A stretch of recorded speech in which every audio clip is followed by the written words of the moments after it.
Derecho Penal Internacional, Justicia Transicional y Derechos Humanos. Le agradecemos que nos tome esta llamada, como en otras ocasiones, para consultarlo sobre estos temas que tienen que ver con crisis de desapariciones y las nuevas, las novedades que plantea el gobierno federal en este sentido. Jacobo, muy buenas tardes, te saluda Rubén Martín. ¿Qué tal? Buenas tardes, Rubén, Jesús, ¿cómo están? Muy bien, muchísimas gracias como siempre por tu aceptación a conversar con nosotros, disposición a conversar con nosotros, Jacobo.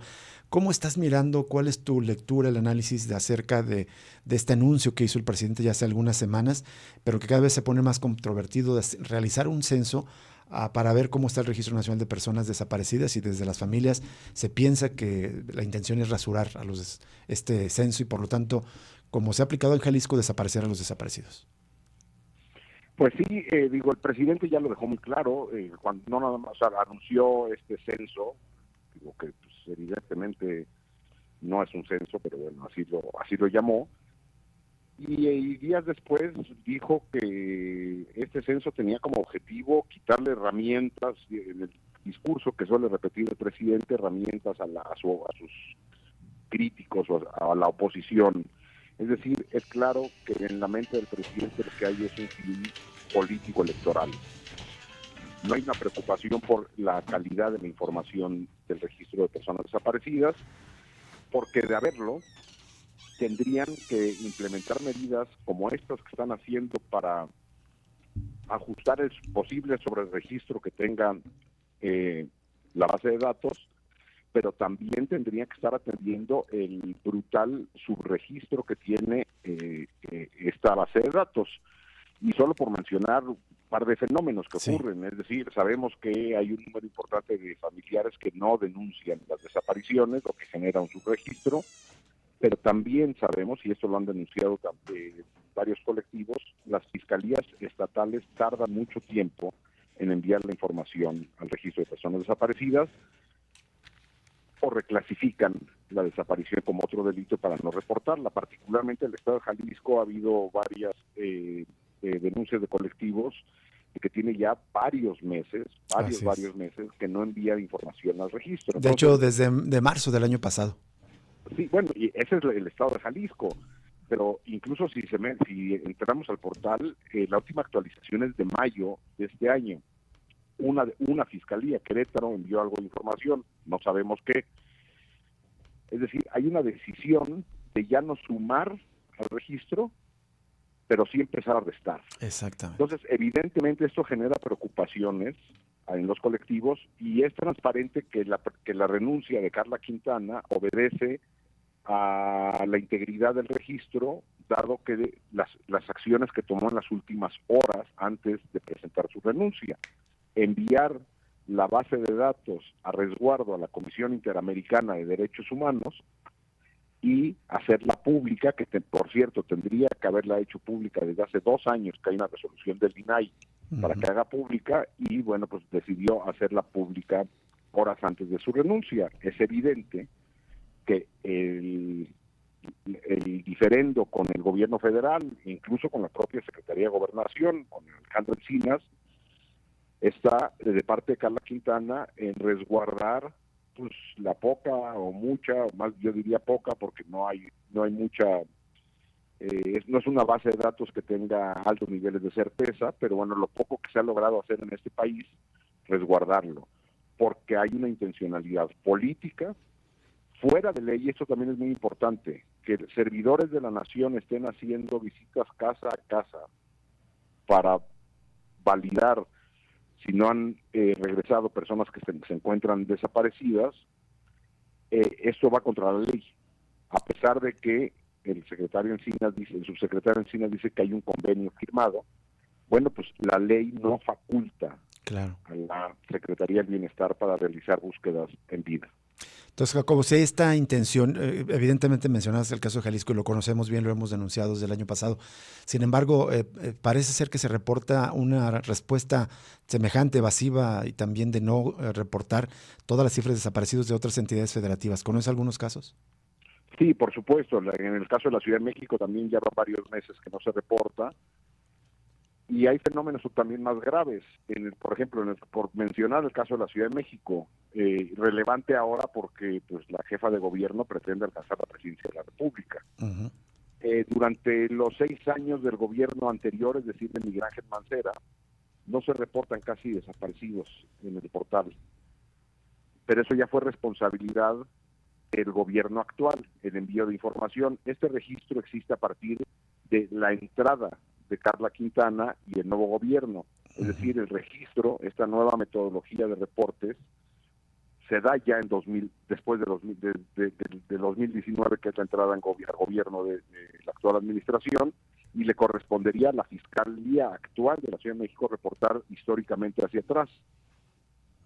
Y eso lo vemos, y hay, repito, varios estados que ya han decidido no reportar información.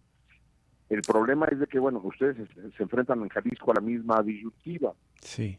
Uno puede ver que han desaparecido los reportes, pero si la decisión ha sido, por ejemplo, nada más reportar una fracción de ellos, no hay manera de comprobarlo, a menos que se haga, por ejemplo, lo que está haciendo el periódico El Noroeste en Sinaloa, sería otro caso, que ha comparado la información que aparece en el registro contra solicitudes de acceso a la información directamente a las fiscalías, y ha documentado, repito, en el Noroeste, el periódico Noroeste en Sinaloa, que las cifras del portal reportan menos casos de desaparición que la información que envía directamente la Fiscalía. La Fiscalía. Entonces estamos ante un registro que en todo el país presenta serios problemas de actualización de información, con un subregistro intencionado.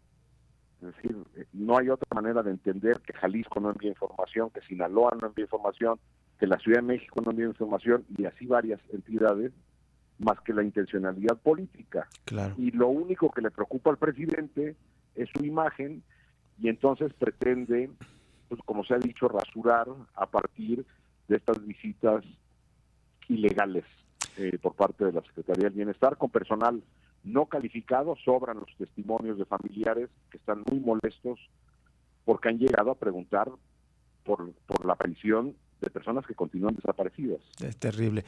Jacobo Dayan, a lo mejor el registro nunca fue perfecto, pero pareciera que en su arranque parecía inconsistente el aumento de las cifras. No sé si el punto de inflexión fue el año pasado, en mayo del año pasado, cuando se superaron las 100,000 personas desaparecidas, y a partir de ahí vino como una respuesta de la clase gobernante: son demasiados casos, vamos a obstaculizarlos. ¿Ves tú algún punto de inflexión o algún tema en particular que haya motivado que se dejara de colaborar, y por lo tanto el registro si a lo mejor nunca fue perfecto, seguramente no lo fue, pero era más confiable antes, ¿no? Mira, yo creo que no. Yo creo que tenemos un problema porque no ha habido la voluntad política por tener ese registro. Hay que recordar que en el sexenio anterior no existía este registro público, es decir, este portal donde se consulta la información, pero la base de datos de personas desaparecidas era pública. Y ya desde entonces se veía que lo que estaban haciendo las fiscalías, evidentemente no había la facilidad de ver la información como ahora en un portal que acumula los casos como lo tenemos ahora. Había que hacer un análisis de una base de datos que requería un trabajo más complejo, pero lo que veíamos es que las fiscalías reclasificaban los delitos. En lugar de tipificar desaparición, tipificaban trata o secuestro, y con eso argumentaban que no enviaban esa información. Yo creo que el punto de inflexión se da cuando los actores políticos a nivel federal y estatal ven acercarse la fecha electoral y voltean a ver a los desaparecidos después de haberlos ignorado 4 años. Ahora voltean a verlos, pero no con una preocupación humanitaria, sino con una preocupación política. Entonces me parece que ese punto de inflexión al que te refieres, que evidentemente hay algo que ocurre en estos últimos meses, en Jalisco es muy claro desde el año pasado, es la imagen de los funcionarios públicos.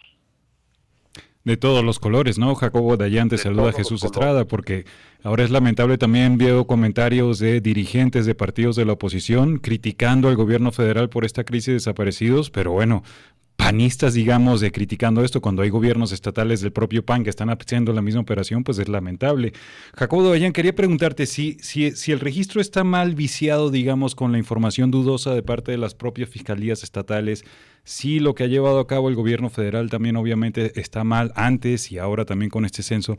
¿Cómo debería ser un censo real, confiable, para saber exactamente cuántas personas desaparecidas hay en México? ¿Cómo debería elaborarse? ¿En quién confiar? Bueno, pues hay experiencias internacionales exitosas. Hay que entender que las instituciones que tenemos hoy, particularmente las fiscalías, no nada más se encuentran rebasadas, están atravesadas por intereses políticos y por intereses criminales y por intereses económicos. Es decir, su mayor preocupación no es la justicia ni la verdad, sino seguir leyendo en clave política todo esto. En otros países, ¿qué se ha hecho? Por ejemplo, se arranca con una gran comisión de la verdad, fue el caso de Argentina, por citar uno, no es el único. Esa comisión de la verdad documentó inicialmente 8,000 y fracción de personas desaparecidas, levantando testimonios con una gran comisión de la verdad independiente, no como las comisiones de la verdad que tenemos hoy en día en México, donde el subsecretario Alejandro Encinas, es decir, un funcionario de gobierno, encabeza la comisión de Ayotzinapa y la comisión de Guerra Sucia, sino comisiones verdaderamente independientes. Y después lo que se hace es crear mecanismos extraordinarios de justicia, es decir, aparatos de justicia paralelos a las fiscalías, dejándole a las fiscalías la operación ordinaria, es decir, el robo de casa habitación, el robo de automóviles, los problemas de contratos civiles y la violencia ordinaria, aunque en este país ya es difícil saber qué es violencia ordinaria y qué es violencia extraordinaria. Sí.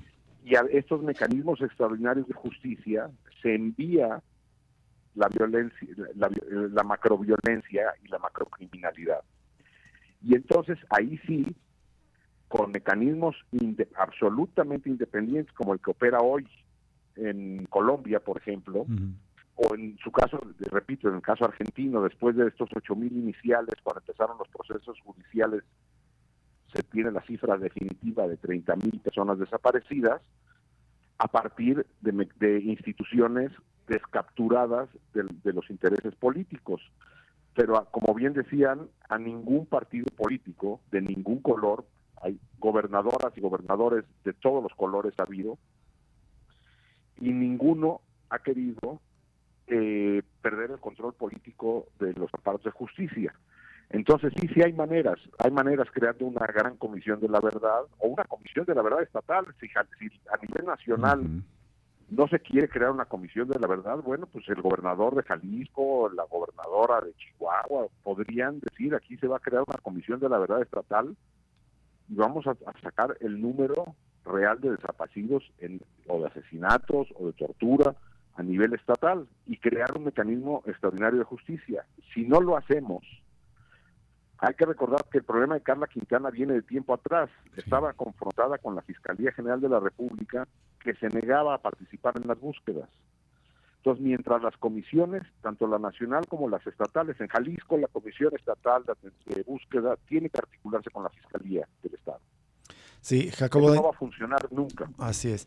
Finalmente, ¿te parece que debemos ver lo que está ocurriendo con el censo, la renuncia de Carla Quintana, en el mismo contexto y sintonía de los casos de las denuncias del GIEI que denunciaban obstrucción de los militares o las denuncias de los integrantes del mecanismo para el esclarecimiento del verdadero histórico que hicieron algo semejante? ¿Hay algo semejante también en este caso?